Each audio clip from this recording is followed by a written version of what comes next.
Hey folks, sorry I couldn't make the Caress of Steel, the thing we're talking about here, the Caress of Steel Dark Horse thing. Marco has offered graciously to edit me in, so I'll just quickly say my piece on Caress of Steel, and we'll get back to you guys and all the smart things that you're going to say on this album.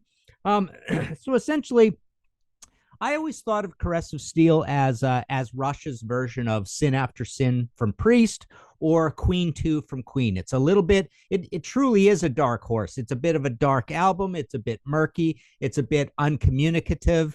And just like Queen 2 and Sin After Sin, it's a little academic.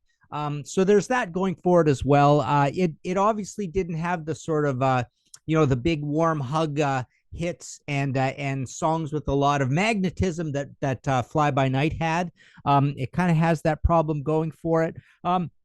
But I still love the album. I still think that here they are doing this great thing, inventing progressive metal, something that didn't exist before. Obviously on Fly By Night, they do that as well. They're well on the way. But here they're really, knee deep into the whole idea. They've got a 12-minute song to close off. So yeah, they are absolutely, still here, well on the path, rapidly inventing this idea of progressive metal. One thing that I've always said about this record, I think it gets a little bit more sort of abuse and denigration than it deserves. I think it's pretty much a similar sort of album as 2112, which is considered an immense masterpiece. And this is, considered lesser of that. But again, it's also a little bit the way I look at, and possibly I put them closer than most people do, Rock-a-Rolla to Sad Wings of Destiny. I really feel like this is the building blocks version of 2112, just the same way Rock and Roll is the building blocks version of Sad Wings,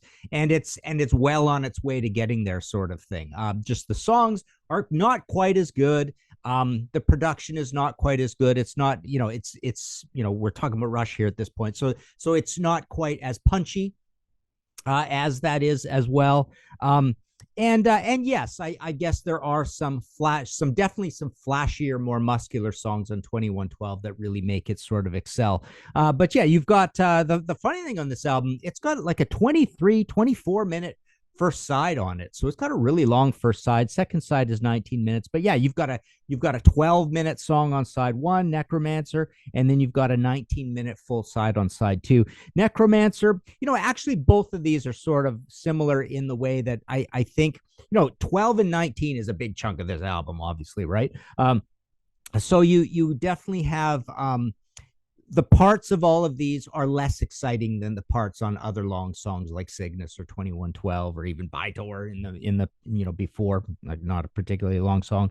But even Necromancer, it's always kind of amusing that they end with this song basically that sounds like Lou Reed Walk on the Wild Side, like it's so non-Rush, right? But some of the other parts are pretty cool, not particularly heavy. Fountain of Lamneth definitely is not very heavy. I love Diddix and Narpets. That's amazing. But again, most of that is not particularly heavy. It doesn't have that cool, stop start cool heavy thing that Necromancer has. So they try to be pretty heavy in Necromancer, not really Fountain of Lamneth. And again, the idea is that all of the parts that go up to make that 19-minute side are not particularly the flashiest, coolest kind of Rush parts. Outside of that, Bastille Day is an unqualified heavy metal rocker. Great song. Everybody loves it. I Think I'm Going Bald, I think, is a really good song, purportedly influenced by, Kiss Going Blind. But, I've had these guys variously kind of get the story or whatever. Oh, is it about Alex going bald? Is it about Kim Mitchell? That whole thing, right? But I think it's got a good riff to it, and it's got this other heavy part in it as well. It's a little bit of an update on In the Mood from the first album. Lakeside Park is proggy and poppy at the same time. Reminds me a little bit of Styx, I suppose, Kansas. The only other bands that you can almost put in the wheelhouse of this band. At this point. But yeah, the singing on this album is really high. Geddy's really high up singing on this record. And that's about all I have to say about Caress of Steel. Like I say, Sin After Sin, I do have a problem with Sin After Sin being just so kind of like bass void and so highly strung. And this album always struck me that way. It's highly strung. It's lacking some of the bass warmth that they even got on the previous album, and it's totally different from the Rush album. And then I think they correct and they get it's almost like moving from black and white period Blue Oyster Cult. This is 20 to 2112. So black and white period Blue Oyster Cult, skip the middle stuff, go to Martin Birch. To me 2112 sounds a little bit like a Martin Birch album. So it's I like it. It's all good. It's all correct. It's all there. But it's not over the top good kind of thing. If you get my meaning here, we definitely have that sort of highly strung. Everything's tight. The snare's tight. All of the toms are tight. It just sounds like a really constrained sort of album. But yeah, I think it's a pretty cool album. For a grade, I'm gonna go 8 out of 10 because, like I say, I think it deserves a lot of credit because they are really out there doing a kind of music that really doesn't exist at this point. Rush is inventing this thing called progressive metal. There you go. Welcome to the Contrarians, and tonight, welcome to yet another episode in our Dark Horse series. Tonight we are looking at Rush, Caress of Steel. This record was released September 24th of 1975. This record is very divisive in the Rush community. Some people love it, some people hate it. I'm not going to say what I feel about this record right now, but what we're going to do is go around to the panel, get their views on it. We're going to get a score from 1 to 10. We're going to compile it at the end and see what everyone thinks. Is this a Dark Horse record? We will soon find out. So I want to welcome the panel tonight. We have a big panel. We're going to try to get through this in an hour. So I want to welcome Rand, Pontus, Bill, Armando, Tim, Butch, and David. So I'm going to start out with Rand. Rand was here first, and then we're just going to go around. We're going to go Rand, Pontus, Bill, Armando, Tim, Butch, and then David. And there you go. So, Rand, what's your thoughts on Rush, Caress of Steel? I heard it yesterday. I heard it today. And I've had it for a long time. It was the first Rush album I ever bought, along with 2112 back in 1977. And I like this album. I don't love this album. I don't think it's anywhere near my favorite Rush albums because my favorite Rush album is Permanent Waves, but you can't really compare the two because it's like apples and oranges. I know you're going to go. That's a totally different record. I'll give you that. Exactly. And I have never, in my entire life, I've never heard the first album. So I've only heard the two tunes that they did off of All the World's a Stage. So I really don't know that much, and I do own Fly By Night, but it's a big step up from Fly By Night. There's no doubt about that. I'm going to go through the songs. Bastille Day, I absolutely love. I think it starts out strong. It's got the coolest freaking chorus. And Geddy Lee, if you're not ready for his voice, I mean, like I was like, holy crap, this guy sings high. I had no idea it was going to be like that. It was very shocking back in those days.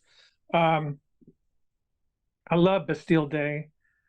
What much I could say about it? It's just really well written. It's just well played. I like everything about it. I think Bastille Day is the best song on the album, not bar none. And I think I'm Going Bald is the second track. Well, a lot of bands do like their weakest song for the second track because they think if they reeled you in with the first track, that you're just kind of a captured audience on the second track. And I like the music of I Think I'm Going Bald, but I think the lyrics are absolutely ludicrous. This is the worst Rush lyric I've ever heard, I think. But, well, look at me. I mean, why wouldn't I say it? Hey, I'm not judging at all. All right. And Lakeside Park, I love. I think Lakeside Park's a really good song. I don't think it's as good as Bastille Day, but it's pretty tasty. The Necromancer, I have a funny feeling about that song. I heard it again today, and I listened to it in Dolby Pro Logic too, so it would have the surround sound effect because it's all arbitrary. And I think it adds a lot to that song because there's some Alex Lifeson soloing that goes around in circles through my room, which is really cool. I don't I don't know how to think about this song. I mean, it's like three separate songs, and they try to connect them together, but I don't think they really connect. I think they're too far apart from each other to be an actual suite called the Necromancer. I think the first movement should be a song, a short song, and the second movement should be a song, a short song. Of course, it's mostly instrumental, isn't it? And then the third one, that reminds me of Lou Reed's Sweet Jane. I just, that chord, E, B, A, that's total Sweet Jane. I'm not saying that's a bad thing to do, but it just doesn't fit for me. I don't know how to explain it. And then we turn over the record because we're probably talking LPs, huh? And we have The Fountain of Lamneth. What a freaky tune this is. It's 20 minutes. And they go everywhere. This sounds like a band that doesn't know what they want to do. I was thinking of it today. They are trying to write 2112, and this is what came out. I was thinking it's about the same length, right? Well, it's 19 minutes. I'll give you that. Yeah. How long is 2112? About the same, right? But I don't think it's that long. Close. I think there's parts of Fountain of Lamneth I really, really like, and there's parts of it that I don't even understand why they wrote it. I don't know how to. It doesn't grab me. There's nothing in the song that has me humming it when I'm walking down the hallway or outside. You know what I mean? Like Bastille Day, I could sing that all day long. But and then lower key, of course, like 8 notes down. But Lamneth, I've always had a strange feeling about this. It's almost like they got inspired by Supper's Ready and Tales from Topographic Oceans, but just couldn't quite pull it off. That's kind of how I feel about Lamneth. And I don't even know what the lyrics are about at all, because I don't know if this is Lord of the Rings type stuff or wherever Neil Peart was coming from when he wrote the lyrics. But there's some of it, but some of the music is really cool, especially where they go da da da da da da da da da. It sounds like jazz fusion or something. They just throw that stuff in there, like, hey, wake up, buddy. We got something else going, and then they'll go into this different kind of like dreamy feel, and it'll just sort of flow. And I don't know, it just as a full 19-minute song, it never really grabbed me. I've tried so many years to really get into it and immerse myself in the tune, and I can listen to it. It's fine to listen to, but it doesn't grab me like 2112. I mean, that was like, holy crap, these guys are really, really on it now. They found their thing. This is what they're going to do. But at the time, I think this is probably why Mercury said, hey, listen, if 2112 is not a hit, we're dropping you. Because they were the toilet on this album financially. Yeah, true. Yeah, Mercury gave them all this money, and then they said, hey, listen, you're going to have to go out there. And so I'm sure they did a lot of touring. They were warned about that, yeah. So Rand, if you were going to rate this record out of 10, what would you give it? 6.5. Well, 6.5 based on the review you gave. I thought it'd be much lower. No, I'm not critiquing. I'll take 6.5. That's great. Well, Permanent Waves and Moving Pictures are 10, so.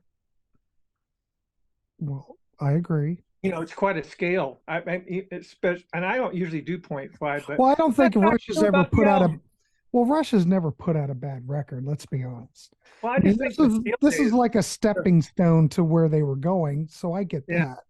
But I think 6.5 I think that's a great score, actually. I think Bastille Day just, like saves it from being a 6. I mean, it's that song is that good. I think it's one of their great. Yeah, it's a great track. That and Lakeside Park, I think, are wonderful. That's really tasty. And there's parts of Lamneth that sound kind of like Lakeside Park. I noticed that too. Mm-hmm. There's sections in there that sounds like they just took it right from the song. Yeah. All right, cool. Works for me. Pontus, let's throw it over to you. What's your thoughts on Caress of Steel? Well, Caress of Steel was one of the first Rush albums I bought, because I didn't know anything about the band, really. I just saw that moniker in a record shop. It said Rush, and there was a lot of records. I think the first one I saw was All the World's a Stage, and I thought that was great, but I never grabbed it. But when I went out and bought CDs around, 90 or 89, I stumbled over there. I want to try them out. So I bought 2 albums. I bought A Farewell to Kings, and I bought Caress of Steel. And one thing this record has is I think that it has a great cover. It has this sort of mysterious 70s cover. And when you open it up, you get live pictures and stuff like that. And it's great. And I really enjoy it. What I also enjoy for this record is the sound in it. I really like that dry sound. I really enjoy that. When the guitars open on Bastille Day, it's really in your face. It's really sort of there's not an inch of reverb on this record, at least from my hearing. But as Rand said, Bastille Day is a great opener. I mean, it's just fantastic. And I'm Going Bold is a silly song. I think you may wonder in a way why this album turned out the way it did, and in some ways I think they just goofed around a bit and thought, oh, we're going to do an album and it's going to be quick, so let's come up with something, and well, why not? why not speak about baldness? We're getting 25 now, so let's well, wasn't that? I think the whole joke was because Alex Lifeson was worried that he was going to go bald or something. Yeah. And well, he did, but I'm just saying. Eventually.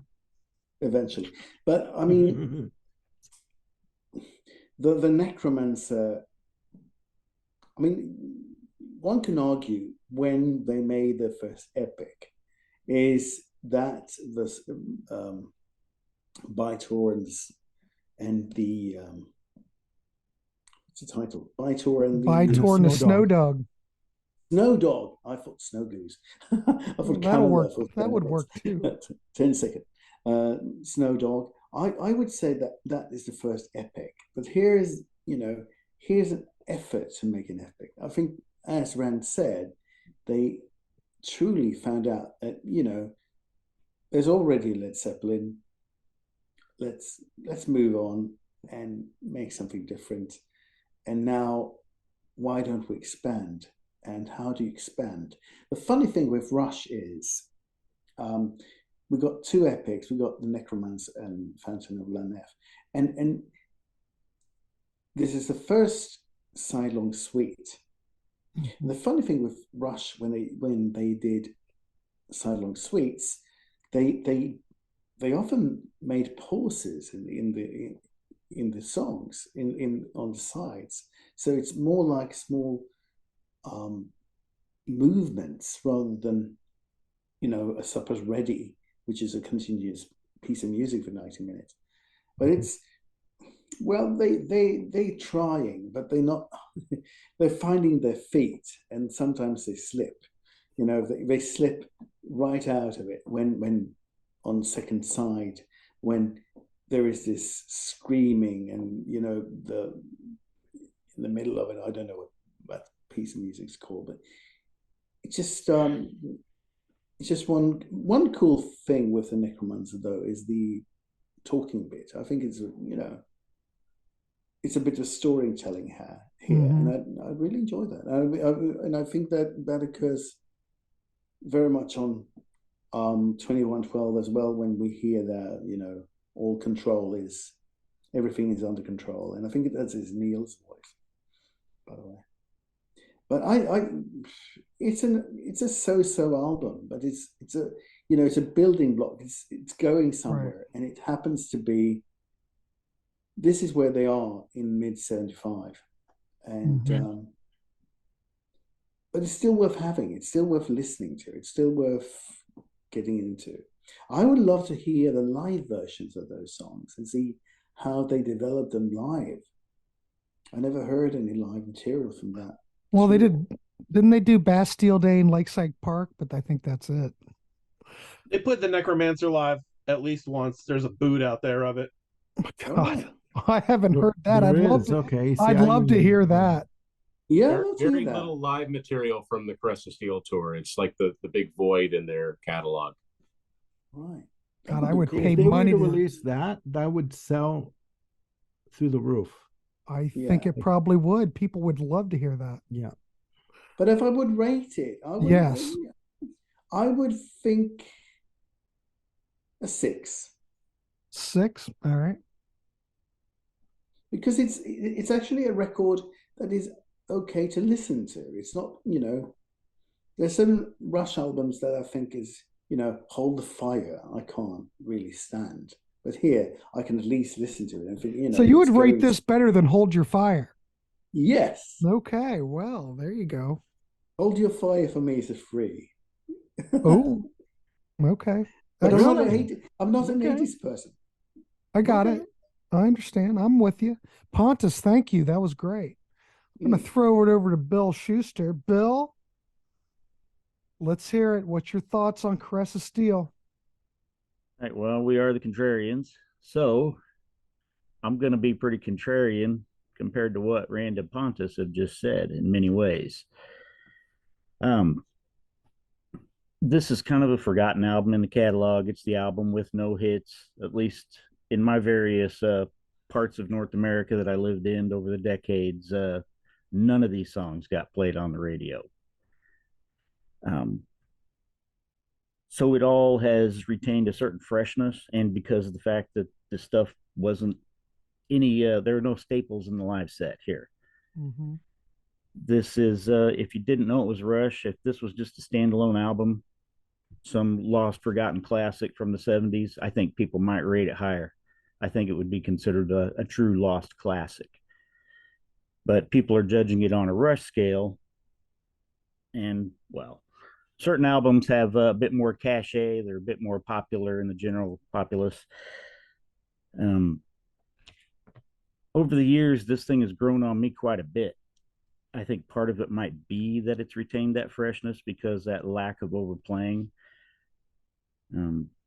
Bastille Day is great. Love it. It's an interesting song lyrically.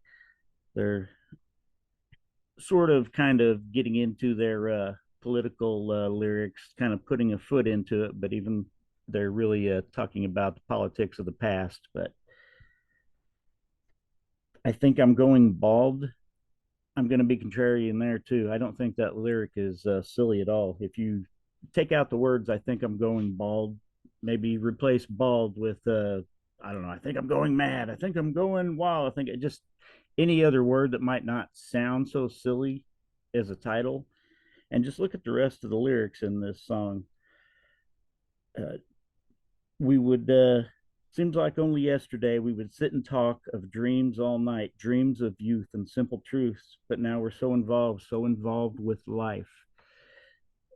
Yeah, this is these guys in their mid-20s here, but I remember some of the lyrics I wrote when I was that age. It felt like I had lived a full life, and I was reflecting back on what I had lived. And I think if you look at the lyrics in this song, that's exactly what's going on here. It's actually quite a nice little reflection upon growing older. And that feeds right into the next song, Lakeside Park, which has a very similar theme, a theme of nostalgia and memories of lost youth. So I think those two songs work together. I think I'm Going Bald gets a bad rap. And maybe we should just retitle it and see what everybody thinks. Now, the actual, the heart of the album for me, though, The Necromancer and The Fountain of Lamneth. These are the key songs for this album, far and away. I actually like the structure of The Necromancer. I think it's pretty cool the way they have these three individual sections, but to me they do work well together. Look at it on the inner part of the album sleeve here, and you can see the narration followed by a short bit of singing, and then you got space for music. Same thing, second part, narration followed by a little bit of singing, followed by music, narration followed by singing. They're three different parts, but essentially in the same form, and yeah, I think they work quite well. Lyrics delve into fantasy, which not uncommon for Rush of this era. I tend to prefer Neil's lyrics later on when he gets more into everyday human experience, but these lyrics are pretty cool for what they are. The Fountain of Lamneth. This is my favorite song on the album, bar none. It's and I will go so far as to say this is the best sidelong epic that Rush ever did. This is better than 2112 or Hemispheres. Holy mackerel. Look at you, Bill. I'm You going said hard. you were going to be contrarian, so all right. Yeah, it's I was talking to my friend Jesse at work about this, told him what was coming up, and we discussed Fountain of Lamneth a bit, and he kind of agreed with my idea that this one actually holds together better as a complete piece than 2112 does, that the seams show more in 2112. Now, I want to be clear, I'm not just crapping on 2112 or Hemispheres, because I'm a pretty big Rush fan. I don't think they ever made a bad album either. I love every one of these albums to various degrees. So we're talking about, Lamneth, and then 2112 and Hemispheres is just below. But I think this really holds together well. It's a journey. You start at the beginning being born, and you go through the story. If you read the lyrics and follow along, you can see this journey through life, this journey to the fountain. And when you get to the end of the lyrics, it's like old Saul behind the mountain, I'll be coming up again. And get down to the end, I'm forever at the start. Still I am. So it's forever at the start, still I am. It's starting all over again with the I am born. It's a whole circle of life kind of deal here. It's actually pretty cool when you more closely examine the story and the lyrics. And musically, I just think it's really a lot more all over the map, entertaining. I like the fact that they were kind of throwing everything against the wall and seeing what stuck. And I think they did a great job with it. Even something like Didax and Narpets, if it had been extended longer, that might have been annoying, but it was the perfect length. It was this really cool musical exclamation of what was going on in the story at that point. And it was as long as it needed to be to prepare for No One at the Bridge, where the protagonist awakens to new surroundings. So I suggest anybody that doesn't think there's much of a story or anything holding this together to re-examine a little more closely, really delve into the lyrics and listen to recurring musical themes that happen throughout this thing. Well, I will say, Bill, if I hadn't heard this record, you've sold me on it now. I'm sold. Good deal. I'm going to get a job with I'm down for it. Well, if you're going to rate this, though, I'm going to assume you're going to rate it pretty high, but I don't want to put baby in the corner. But what would you rate this? Well, it's not my favorite Rush album, but I love it quite a bit. I'll as far as 70s Rush albums, I'll only put A Farewell to Kings ahead of it. That's a perfect record for me. So I'm going to give this one a 9.5 just because it's not quite at that level. I love this album. Holy mackerel. Well, holy mackerel. Set the bar high. Is anybody going to go higher or match it? Well, we're almost halfway through. I'm sure Armando will give it a glowing review. You know how Armando goes. Really, I have no idea. I'm just saying that. But 9.5, very nice. Very nice. Excellent. Oh, yeah. This is my crappy vinyl copy that I found last year, too. It even says... Is that the Mercury pressing of it? Yes, it is. I'm just going to throw this out there while I'm thinking of it. I have the Mercury pressing and the Anthem. if you go CD, don't go with the remasters. Go with the original Anthem CDs from Canada. Don't do the no. The original anthems are the way to go. You can quote me. All right. Anyway, thank you, Bill. That was incredible. I'm going to throw it over to my man Armando. Armando, what's your thoughts on this record? Well, I I really didn't know that when I was in my teens. I really didn't know this album existed until a friend of mine who was an extreme Rush fan just started buying all their cassettes, and because I knew of 2112, but I had no idea that this existed. So, and then I started to collect vinyl, and like I just said, I found a Mercury pressing from Canada at a local record store here, so I snatched it up and listened to it. I think that for this album, I think that it's a daring album. I think it's hard hitting with Bastille Day. I think that's a fantastic way to start the album with the guitar intro. I do think that the album is also, and I don't mean this in a bad way at all, but I don't think that the album is a product of its time. In that, Rush were fans of, yes, Genesis, King Crimson. So I think that they were trying to follow themes that, yes, and Genesis were doing at the time. Because at the time, Genesis had Lamb Lies Down on Broadway. Yes, had Relayer, coming out, etc. I think that they just wanted to explore more of the darker themes, more of the surreal themes, fantasy themes. And I think on this album, they did it beautifully. And they blended their storylines together with what they wanted to do. I think they did a fantastic job of it. Is it dense? Is it layered? Is it complex? Hell yeah. From the get-go. Did they care? Hell no. They did not care.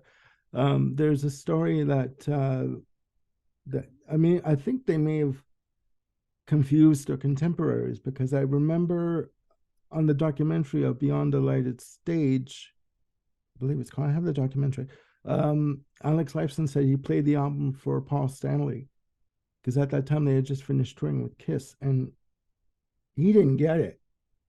He was like, what is this? Like, why are you doing this?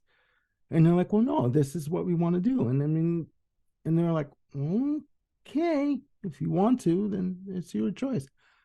And again, this was also a time where record companies, to a certain extent, were giving their artists leeway in terms of 2 or 3 albums to try to find their identity, like with how they wanted to do their music. But it has to be said, Mercury Records said to them, after this album tanked, you either deliver on the next one or we cut you. You're gone, right? And to their credit, they thought, are we going to, like, just with 2112, to their credit, they thought, are we going to do what the record company expects, or are we going to go out in a blaze of glory if we do go out? And they did what they wanted to do. I think in terms of the musical compositions, yes, I think I'm Going Bald can be considered a silly song. Musically, it's great. I was doing research today because I was also listening to the record just before we started, and it was inspired by Going Blind by Kiss, apparently, right? So, Lakeside Park, listening to that, it just reminded me of, being 8 years old and going to see the fireworks on May 24th on Victoria Day holiday at a park with a bunch of neighbors of mine, my neighbor holding me in his arms, as we're watching the fireworks go up. It brought back those kind of memories for me. So I think Lakeside Park again itself is a great song. The Necromancer, I think, again, not to belabor the point, but they started going into their fantasy phase. And I think that if you're trying to interpret song like lyric by lyric, every single song, you lose the mystery in it. So I mean, I think they tried to sort of keep it open, like in terms of interpretation. But I think it's a great track to do a sidelong track as the Fountain of was it Lamnanth. I think it's, again, they just wanted to flex their muscles musically, and they wanted to try. They not only wanted to take a different turn, they wanted to blast off into space and just do whatever the hell they wanted in terms of that. And I think it works. Again, is it complex? Is it layered? Yeah. But I think overall it works. And if I was to give this album a rating, I would give it 9.9. Because I was just joking about that, Armando. I didn't, a 9.9. Look and at you. I'll go ahead and say I like the fact that bands, even then, listen to me, but I like bands that take chances and do something different. Yeah. Just like a quick example, like the Cult with their new album, Under the Midnight Sun. You know what I mean? They took a chance doing that album, like musically. So I think Rush, in that respect, it being only their third album, but I think that they took a chance and they thought, well, what the hell? We're going to do what we want to do. So, and look, that's a good point, Armando. Think about it. From where they started on the first record, yeah, how rapidly advanced, taking chances on light years with each record. I mean, these guys were growing rapidly. It's amazing. And they, like you said, they were doing what they wanted to do. So, you can't fault them for that at all. But 9.9, nice. Very nice. I like it every time I listen to it. I like it more every time I listen to it. So that's, I mean, I've known this record ever since like 1980, 78, 77. So nothing's new here. I knew it was great, but that's okay. Thank you so much. Great review. I love that. Let's throw it over to Tim Derling and get his thoughts on Caress of Steel. Well, I have to give you my background on the first time I heard this album, because I got into Rush in 1987. The first thing I ever heard from them was The Big Money at the end of 85. Through at 86, saw a few of their videos. By the time 1987 rolled around, I realized I liked this band and actually started getting some of their albums. And they had so many albums, like compared to, at the time, like Bon Jovi, Def Leppard, they had 3-4 albums, right? Every time I went to a record store, it seemed like there was a Rush album I'd never seen before. And since I'd never read anything about them in magazines, I just had to keep on looking until I didn't see any more that I didn't have. So the funny thing is that, this is the Hold Your Fire period. This is the heavy synth period, right? This is the period they're in. And this is a heavy, heavy album. And it's probably one of the first, I could probably give you the exact number, but it's probably one of the first 6 or 7 Rush albums that I picked up and therefore I heard. And again, like I said, not reading much about them. I knew Moving Pictures was a big album, and I pretty much knew the 80s stuff and its, place in, how popular it was. I didn't know anything about the 70s albums, not even 2112. I hadn't bought that one yet. And even when I did get it, I didn't realize how important it was. So Caress of Steel.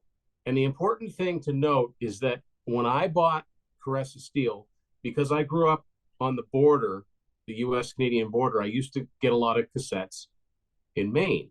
And Caress of Steel was one of them. And the old Mercury Caress of Steel cassette, and some people know this, I'm sure, the songs are mixed up. Songs are really mixed up. because side one went Bastille Day, Didax and Narpitz, Lakeside Park, The Necromancer. Side two, no mention of the Fountain of Lamneth whatsoever. The only titles written were In the Valley, I Think I'm Going Bald, Knoweth Bridge, Panacea, Bacchus Plateau, and The Fountain. Okay? That's how that album was presented to me. Hardly anything for credits inside of it, so I didn't know the songs were out of order. So that's how I got used to hearing that until I eventually I replaced that cassette with this Canadian Anthem cassette, and the songs are in the right order. Actually, that's true, but before that I bought Archives, which is the first 3 albums in one package, like Kiss the Originals. When I bought Archives, that's the first time I saw the Fountain of Lamneth and all of the sub-songs under it. It's the first time I knew what the parts to the Necromancer were actually called. So then, like, the light bulb came on and said, okay, that makes a little bit more sense. Although the Fountain of Lamneth dealing with the stages of life, I thought, okay, I think I'm going bald. You know, they think they're getting old before their time. So I didn't think of it as all that odd. I did think that musically it kind of sounded like they took the riff from In the Mood from the first album and kind of wrote new lyrics to it a little bit. But at the time that I bought this album, I'm sure it was the heaviest album in my collection. I mean, this is a heavy, slamming, I'm going to call it a prog metal album. 1975, this was slammingly heavy. Bastille Day just kicks right from the get-go. It's, you know, it's the flagship song of this album, of course. It had to be the first song on it. I remember Didax and Narpitz, even though that's just part of a bigger track, but that's the second thing I heard. I was listening to it with headphones, and I still remember it startled me when it does that dun dun dun dun dun dun. Listen, and I was, what just happened? What was that? So that was jarring. The Necromancer.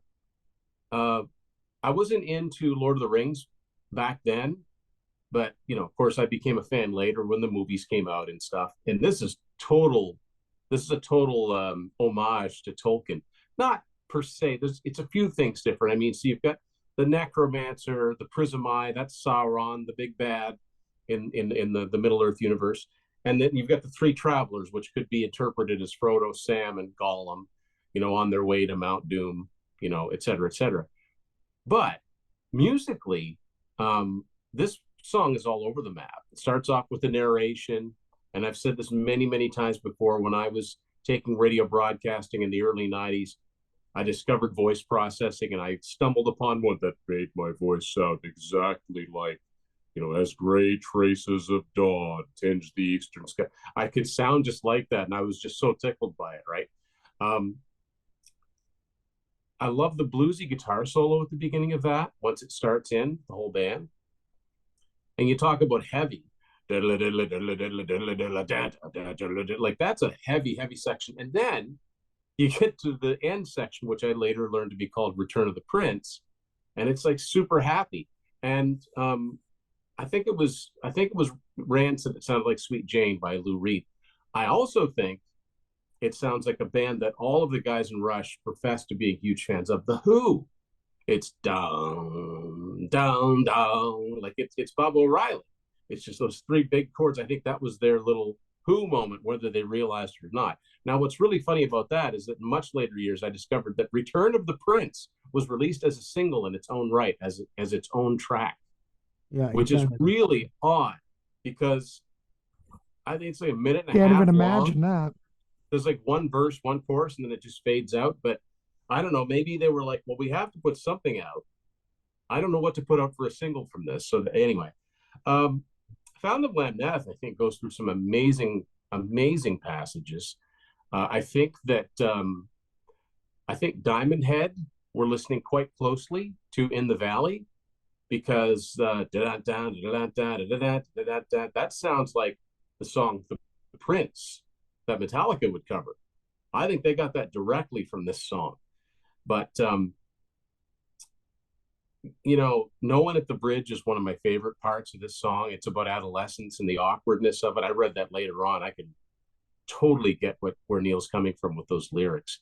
And the closer, it brings everything full circle. And then the album startled me one more time, again, listening to it with the headphones on at full volume, damaging my eardrums.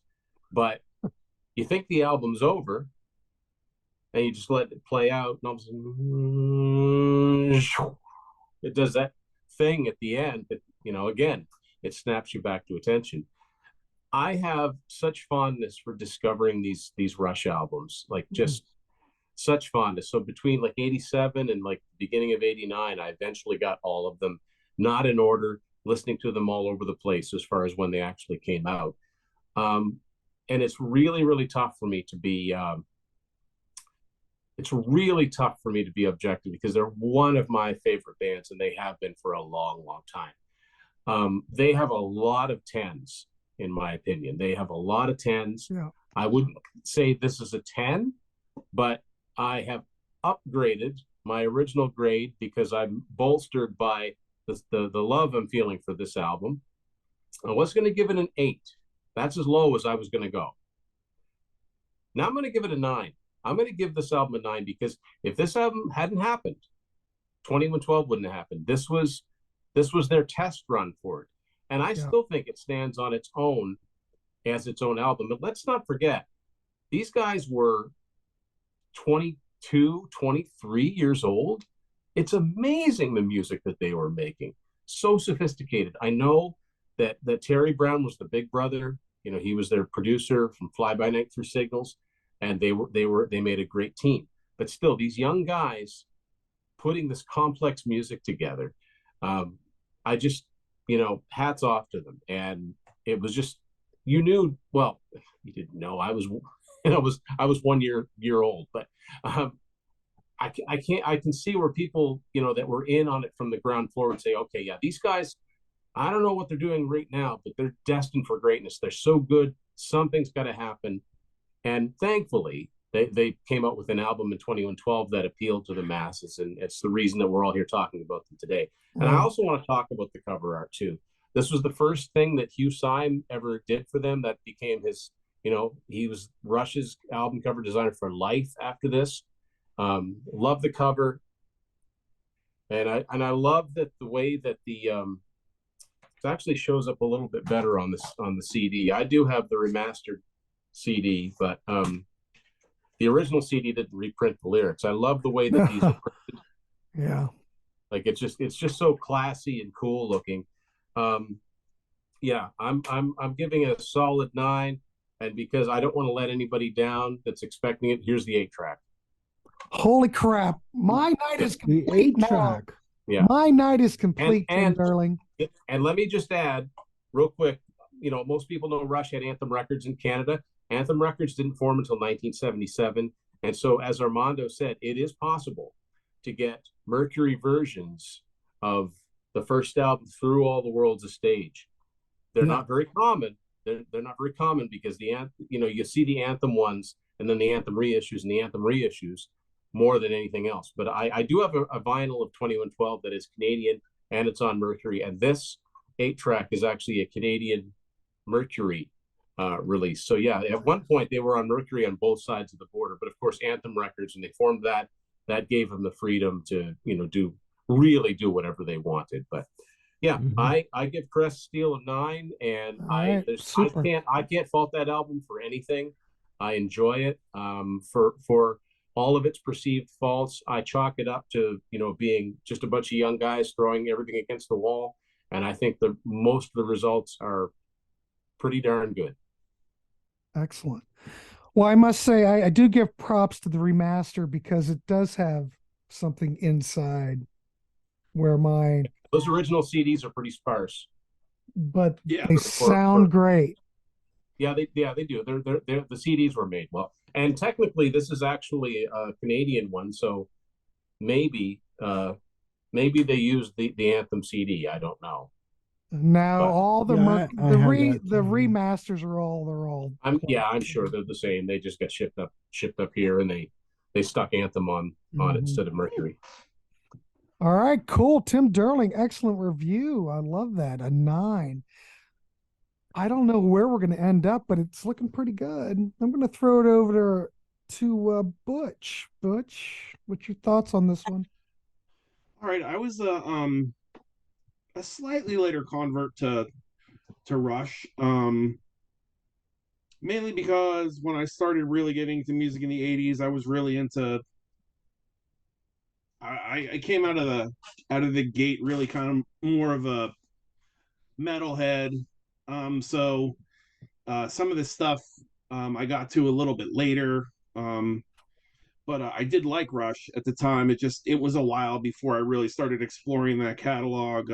I was probably in to like 87 or so before I really was like really giving their older stuff even a chance. And it was All the World's a Stage that really got me with them. And then actually the first album, which I still love and is still one of my favorites.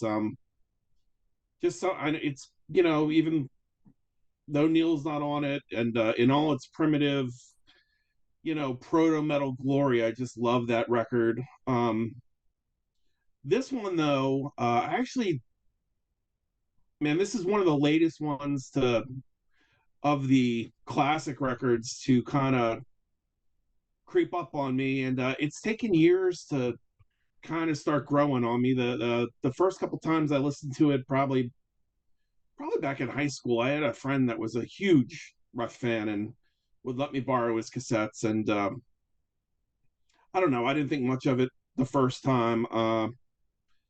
But subsequent listens, it started to grow on me. And, I love Bastille Day. That is just so aggressive and driving and, perfect as an opener on All World's a Stage. And I love it here. I just think that's one of Rush's best. That's a top 10 Rush song for me. It's incredible. Geddy sings out of his mind on it. I love that whole, historical direction Neil went with the lyrics on it, and that's just a great song. Lakeside Park for me, I'd already known, and I'll be honest with you, I there's parts of the song that I really love because of I really find myself connecting to that whole. It's got like the lyrics have a real coming of age kind of vibe. It's real sentimental, and you don't have to grow. Everyone has a lakeside park in their life that they can relate to. So this is a song that initially I was like, nah, but it's one of those ones like the hook for me was the lyrics, and so I really appreciate that song now. Honestly, the first song I really liked on this album was I Think I'm Going Bald, but over the years, that's the one like I kind of like the least now. It's really like Rush being kind of regressive musically. I mean, it's a throwback to the first record, but not as good as anything on it. The lyrics are kind of wonky. I mean, I like the song, but ultimately, if you look at this album as a whole, I mean, without that song, that first side is 20 minutes long. I think they should have left it on the cutting room floor. Because I think the album would have flowed better without it. It's kind of like Bastille Day is such a strong opener, and then you come into this kind of lung-headed, kind of, just basic rock and roll kind of song. It's just the weird placement on the record, because then Lakeside Park is a little bit more serious, and then we get into the two, the mini epic and the epic, and both of which I like. I mean, this is a transitional record for Rush, obviously. Like everyone has already said, I love the fact that the band was really pushing themselves. A lot of times on these songs, I do like them. I like the Necromancer a little bit more. They sound like a band that's like said to themselves, let's, it sounds like a band pushing themselves, but doesn't quite know where they want to go yet. To me, like I find the two songs to be a little bit disjointed at times, and I think lacking in the dynamics, and especially with the Fountain of Lambeth. Like there's a lot of it that reminds me of what was to come on 2112, but I don't think it's as 2112 for me just flows so much better. The tempo shift a lot more than in the Fountain of Lamneth, and there's an emotionality to 2112 that maybe it's the lyrics for me at the end of the day. I haven't really taken the deep dive into the lyrics on this song yet, and maybe it will give me a deeper appreciation for it. I do like them both. I like how heavy bits of them are. I mean, some of them, like Tim was saying, I mean, it's stunningly heavy at times. But overall, it's cool to see, especially in retrospect, seeing where they ended up and starting from where I did and going backwards. It's neat to see the record and see how it kind of falls in the scheme of things, and where they end up. So it's kind of like it would have been interesting to have heard the record as it came out to see what I thought of it. I guess too, it's kind of like, I guess its shortcomings commercially have been good for all of us that are Rush fans, because it pushed them to come up with 2112, and the tour did terribly. They called it the Down the Tubes tour, and I think it's a shame the record gets a little bit lost in the shuffle, because it comes right before the big one. I think I don't know. I'd probably give it, it's tough. Like on a scale of Rush albums, they do have so many records that are so good. Look at it as an individual album. Don't try to compare it with something else. I'll probably give it like a 7. Okay. I think it's really good. I just don't think it's to the level of, and maybe a 7.5 to give them the extra half a point for I really do appreciate, and the old college try, give it a 0.5 after that. I mean, you have to respect the band for doing something, for pushing themselves. I mean, the whole goal in being in a band is to push yourself a little bit more with every record, and play a little bit more outside your ability, push yourself more towards it in every way. And I think they did that on this record. I just think sometimes it doesn't stand up as well as, but had they, again, like others have said, had they not done this record, we wouldn't have 2112 then. And I think that is where everything came together on that song, which is, for me, the most perfect side of music the band ever made. But this one, 7.5 for me. I listen to it a lot. I'll go with 7.5. That's great. That's not bad by any means. This isn't looking very dark horse from my position. Let's put it over to David Pontus. How are you tonight? And what's your thoughts on Caress of Steel? Thank you, Grant. So my thoughts are going to be super pretentious. I have a lot of notes here, but I'm going to run. Okay. So I'm going to start saying, music love is an involuntary action. There are no rules, right? So Act 1, Prelude, the allure of rudimentary prog. So there was a time about 15 years ago that I didn't consider myself a Rush fan. I kept going back to the well. Eventually, it was Geddy's voice that I needed to kind of like get accustomed to. And then as soon as that became okay, I was fine. But I want to know what all the commotion was about, especially around the mid-aughts when they started having this resurgence with the touring and a lot of going back, and the next generation sort of looking at what came before them when it comes to progressive metal and all that stuff. So the allure of the early 70s for me, the Roger Dean artwork, fantastical album covers, fantastical lyrical titles that had different movements and, fantasy lyrics within them.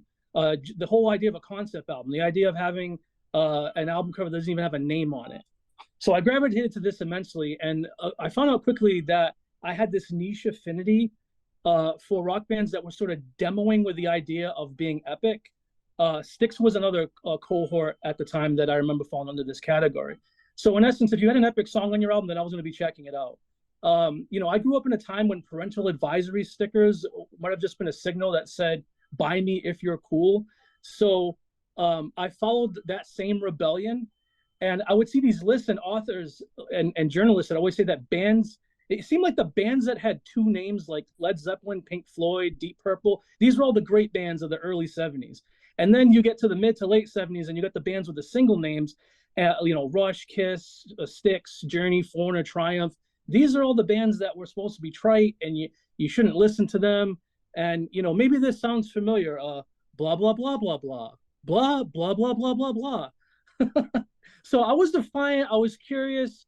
It seemed like, progressive metal had this premature stage, and I love that premise. So, but it still had that like early 70s rock sensibilities. And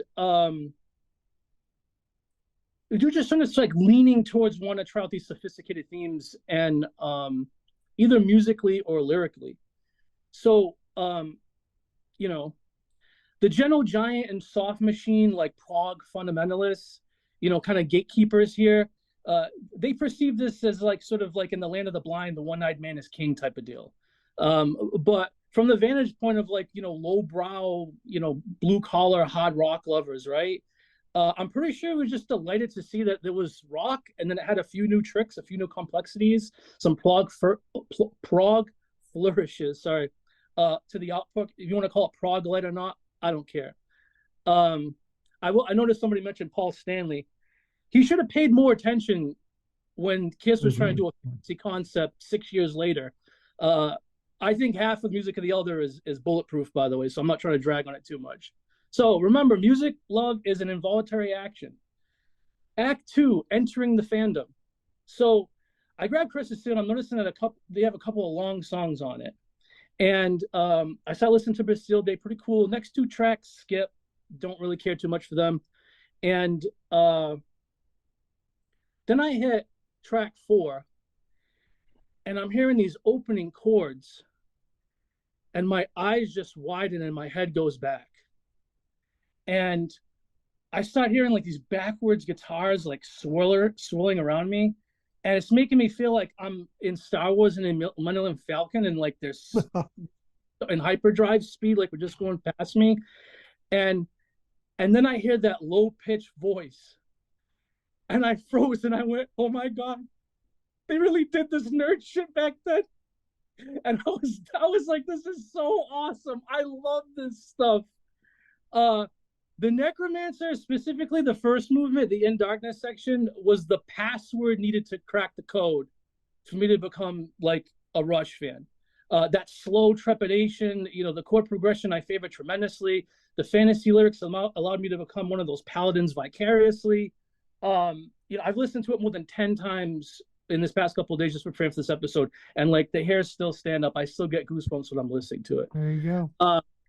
Then there's the second section, Under the Shadow, another favorite. This is pretty heavy, but when Geddy screams out, "Creature!" Like when he does that, I always like giggled. I felt like I was back in high school. And I was like, I don't know if I want to buy this band's T-shirt or like shove him in a gym locker like I'm Ogre from Revenge of the Nerds, like which in normal people talk means the dichotomous nature of like the cringe and cool is ironically charming as hell. Like I love it. Like I'll play this for somebody and then they'll be giggling, being like, "You're listening to this stuff? And I'm like, "This is awesome. I'm dead serious. This is freaking awesome." So every single electric guitar moment on this album, I think, is a thing of beauty. I love Alex's tone. I appreciate the production's like dated imperfections. I don't have any issues with that at all. I know it's broken up into 12 different tracks, so no one at the bridge in the middle of Fountain of Lamneth. It's just like Into Darkness in the sense it has this brooding dark vibe going on. And I love Bastille Day. Again, killer guitar work, killer solo. I think I'm Going Bald is kind of funny. It eventually grew on me. So did Lakeside Park. Both songs change in the middle, and I really love like the second half of both of those songs. So if there's any knock so far, it's just that I'm not as thrilled with the beginning halves of those songs as I am where they turned into.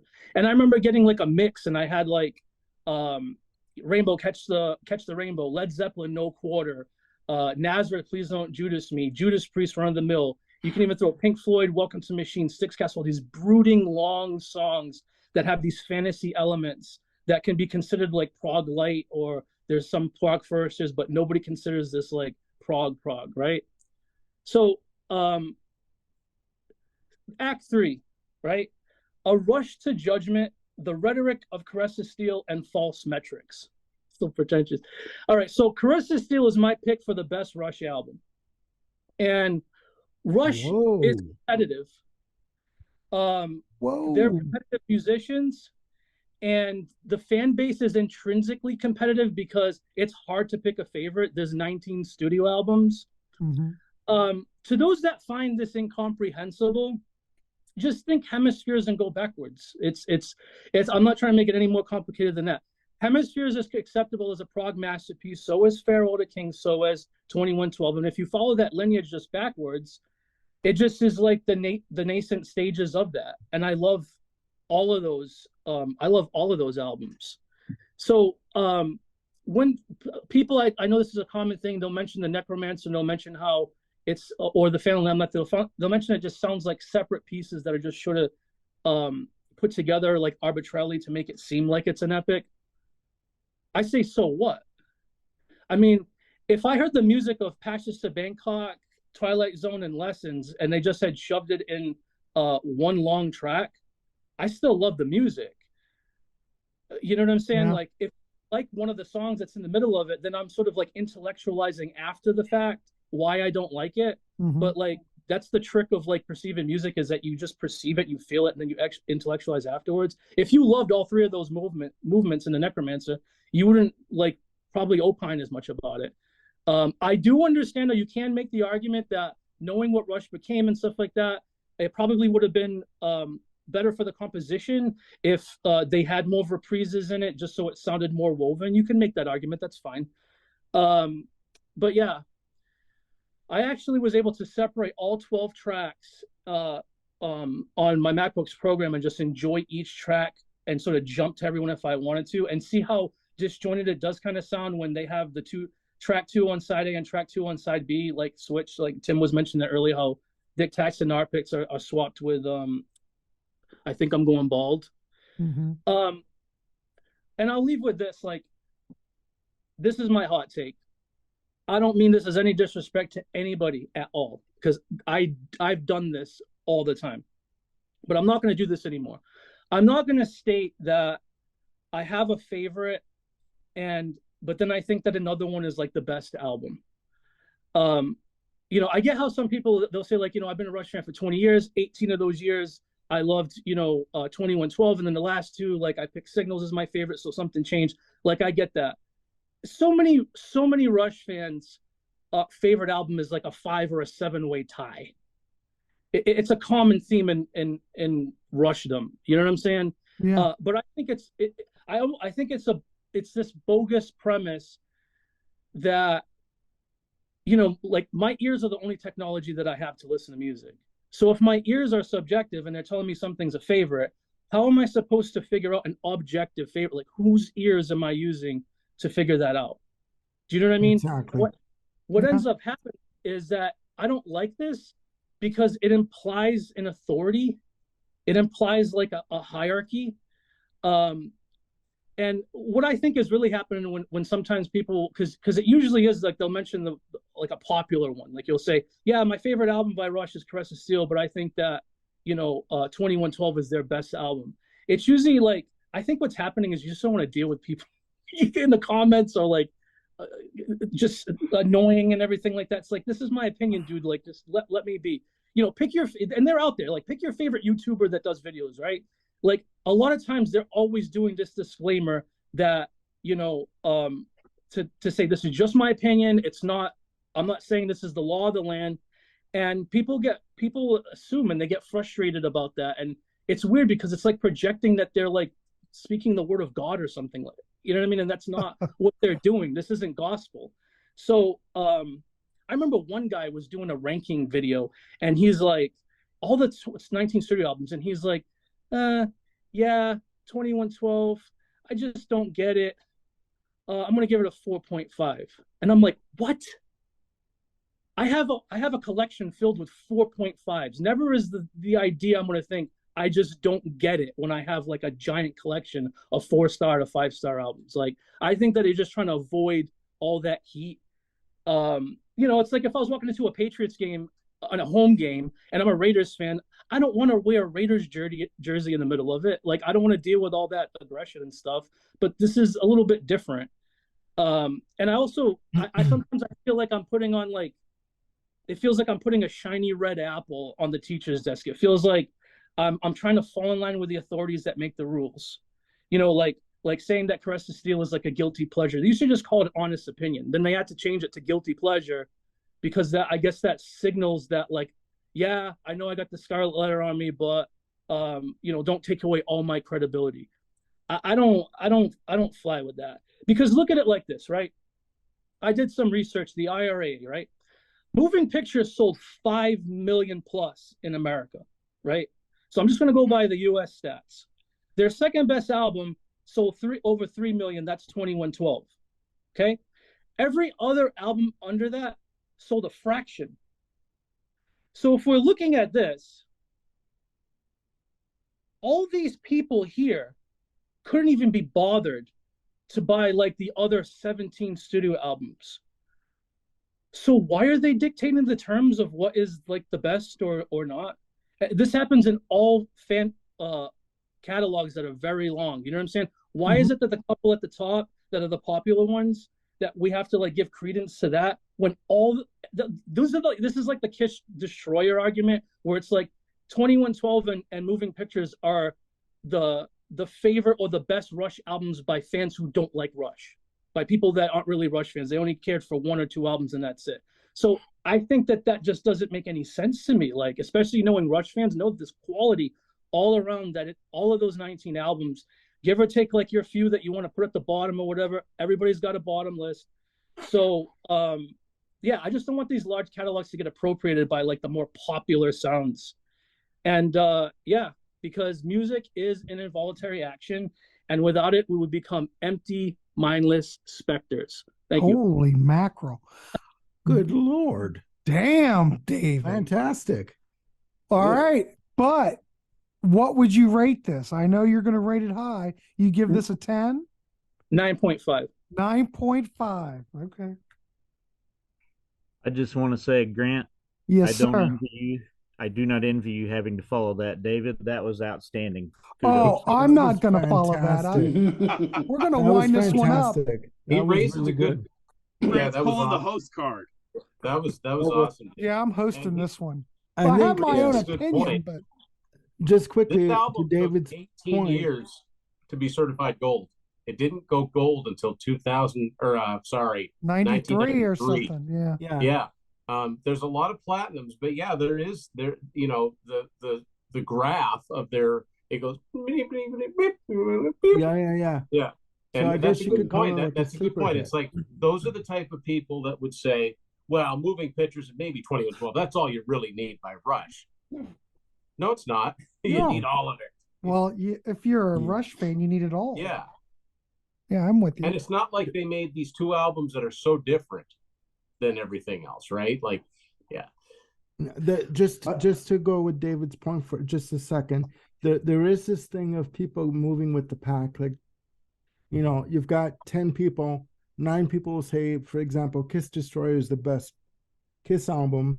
You may think that, you know, Rock and Roll Over may be the best, but because the majority think that Destroyer is the better one, you'll just go along with it just to sort of save the headache kind of a thing, right? And it's like, who gives it? You know, who cares? Yeah. I mean, you like what you like. You Yeah. know, I mean, it is what it is. Besides, the best Kiss album is Creatures of the Night. That's The just best my Kiss opinion. album album, is Snakes Music and from Arrows. the Elder. Once they were Hey, I the don't box hate set the Elder price either. down to $200, then we'll talk about that, Tim. Yeah. Otherwise, I'm not. I don't hate the Elder Yeah. either. I blame those books like 1,000 records you have to buy before you die, and Yeah. when the internet started, it was all these all music guide where you went in and they rated the albums and they had a little marker that says start here. Right. And of course it is like, you know, you have a big catalog and where do you start? And people want to start with something reasonable good.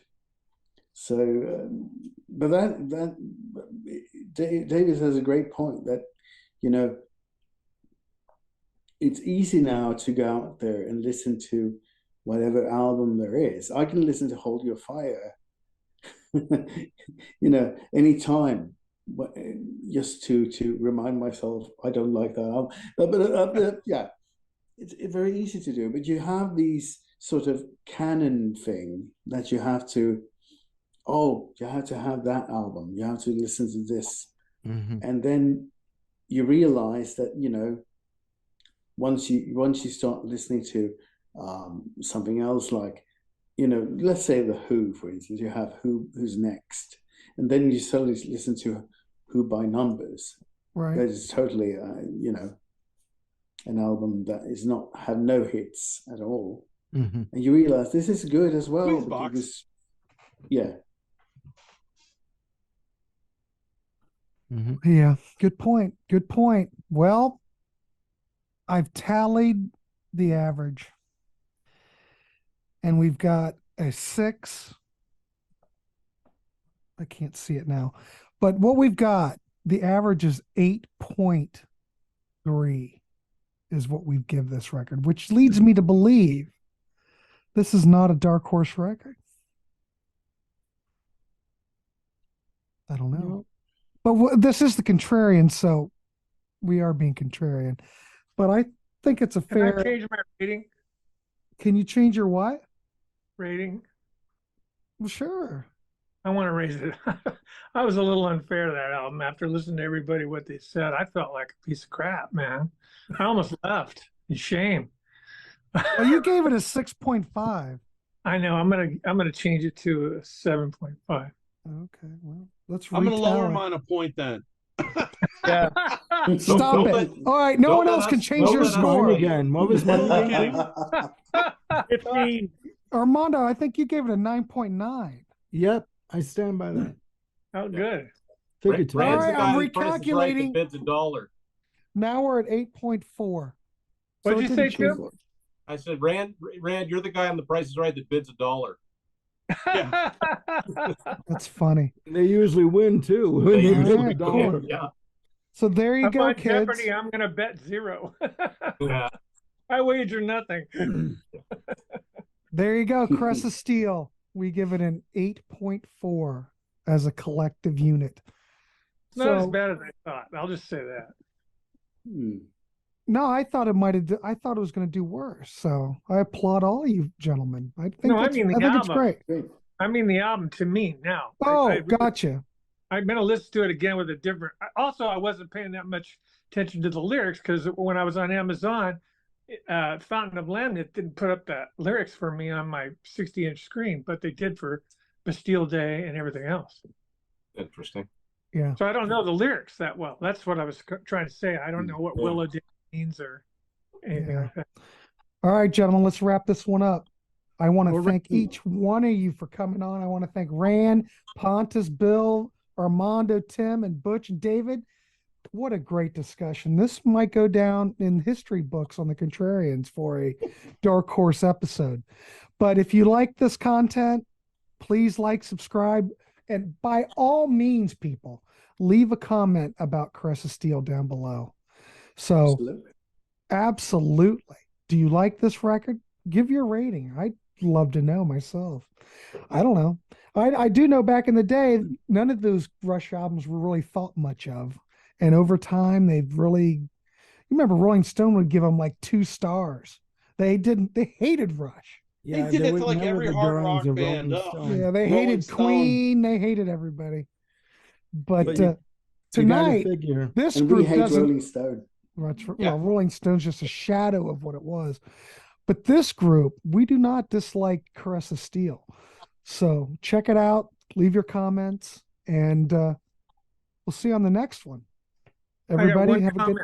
Go ahead, Rand. Say real quick. Go ahead. I'm the oldest, right? I'm 70.